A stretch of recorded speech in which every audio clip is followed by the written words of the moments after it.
పశ్చిమ గోదావరి జిల్లా ఆచంట నియోజకవర్గం ఎమ్మెల్యే రంగనాథరాజుపై సొంత పార్టీలోనే తీవ్ర అసంతృప్తి వ్యక్తమవుతోంది. తొలి టర్మ్లో మంత్రిగా కూడా పనిచేసిన రంగనాథరాజు నియోజకవర్గానికి చేసింది ఏమీ లేదని వైసీపీ శ్రేణులు బగ్గుమంటున్నాయి. ఆయన ఒంటెత్తు పోకళ్లతో అటు ప్రజా వ్యతిరేకత పెరగడంతో పాటు పార్టీ ప్రతిష్ఠ కూడా దెబ్బతింటోందని ఆ పార్టీ నేతలు బహిరంగంగానే చెబుతున్నారు. ఆయన్ని తప్పించకపోతే వచ్చే ఎన్నికల్లో ఆచంటలో ఓడిపోవటం ఖాయమని వైసీపీ పెద్దలకు నివేదికలు కూడా పంపుతున్నారట.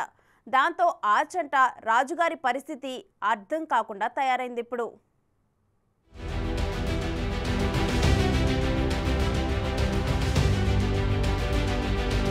పశ్చిమ గోదావరి జిల్లా ఆచంట నియోజకవర్గం వైసీపీలో తీవ్ర గందరగోళం కనిపిస్తోంది. అక్కడి నుంచి ప్రాతినిధ్యం వహిస్తోన్న మాజీ మంత్రి రంగనాథరాజుపై సొంత పార్టీలోనే తీవ్ర వ్యతిరేకత వ్యక్తమవుతోంది.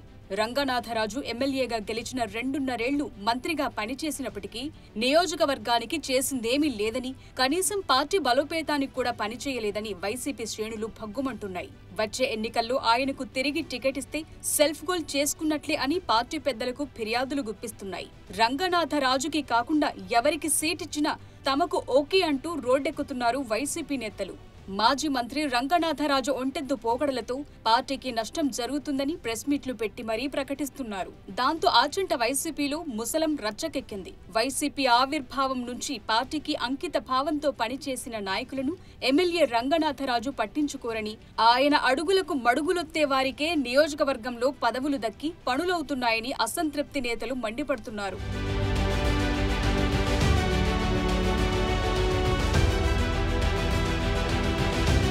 నియోజకవర్గంలో వర్గాలను పెంచి పోషించి ఒక వర్గానికి కొమ్ము కాస్తూ మిగిలిన వారిని అణగదొక్కుతున్నారని ఆరోపిస్తున్నారు. రాబోయే ఎన్నికల్లో ఆయన్ని పక్కన పెట్టి ఏ కులానికి సీట్ ఇచ్చినా గెలిపించుకుంటామని, లేకపోతే గెలుపుపై గ్యారంటీ ఇవ్వలేమని ఓపెన్ గా చెప్తున్నారు. పశ్చిమ గోదావరి జిల్లాలో ఏ నియోజకవర్గంలో లేని విధంగా మాజీ మంత్రి రంగనాథరాజు సొంత పార్టీ కార్యకర్తలు, నాయకులపై అక్రమ కేసులు పెట్టించి ఇబ్బందులకు గురి చేశారన్నది ఆయన వ్యతిరేకుల ఆరోపణ.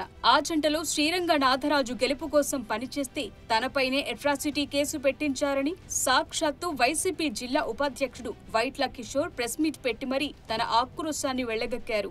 అయోధ్యలంక గ్రామాన్ని ఎమ్మెల్యే దత్తత తీసుకున్నా అక్కడ ప్రత్యేకంగా చేసిందేమీ లేదని ఆ గ్రామస్తులు ఆగ్రహం వ్యక్తం చేస్తున్నారు. ఆస్తులున్నాయన్న అహంకారంతో ఆయన కార్యకర్తలు, నాయకులను పట్టించుకోవటం లేదని, పార్టీలో ఉంటే ఉండండి, పోతే పొండి అన్నట్లు వ్యవహరిస్తున్నారన్న విమర్శలు వెల్లువెత్తుతున్నాయి. ఈ 5 ఏళ్లలో ఆచంట నియోజకవర్గంలో వైసీపీ మండల కమిటీ మీటింగ్ కూడా పెట్టలేకపోయిన ఎమ్మెల్యేగా రంగనాథరాజు రికార్డులకెక్కుతారన్న సెటైర్లు గట్టిగానే వినిపిస్తున్నాయి.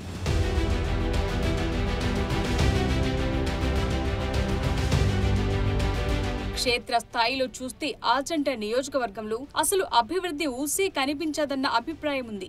సీఎం జగన్ ప్రతిష్టాత్మకంగా తీసుకున్న సచివాలయ నిర్మాణం కూడా అక్కడ పూర్తి కాలేదు. రంగనాథరాజు గృహ నిర్మాణ శాఖ మంత్రిగా పనిచేసిన పెదమల్లం, కోడేరు, శేషన్న చెరువు గ్రామాల్లో ఇళ్ల స్థలాలు ఇవ్వలేదని, కనీసం భూసేకరణ కూడా జరగకపోవటం చూస్తే రంగనాథరాజు పనితీరు అర్థమవుతుందని అంటున్నారు.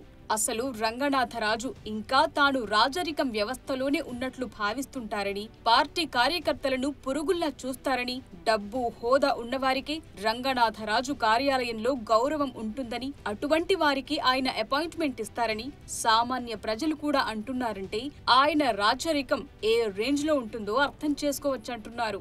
అంతేకాక రైస్ మిల్లర్స్ తో ఆర్థిక గొడవలు, అధికారులపై అందరి ముందు చిరాకు పడటం, తన మాట కాదన్న ఉద్యోగులను ట్రాన్స్ఫర్ చేయించడం ఆయనకు రొటీన్ అయిపోయిందట.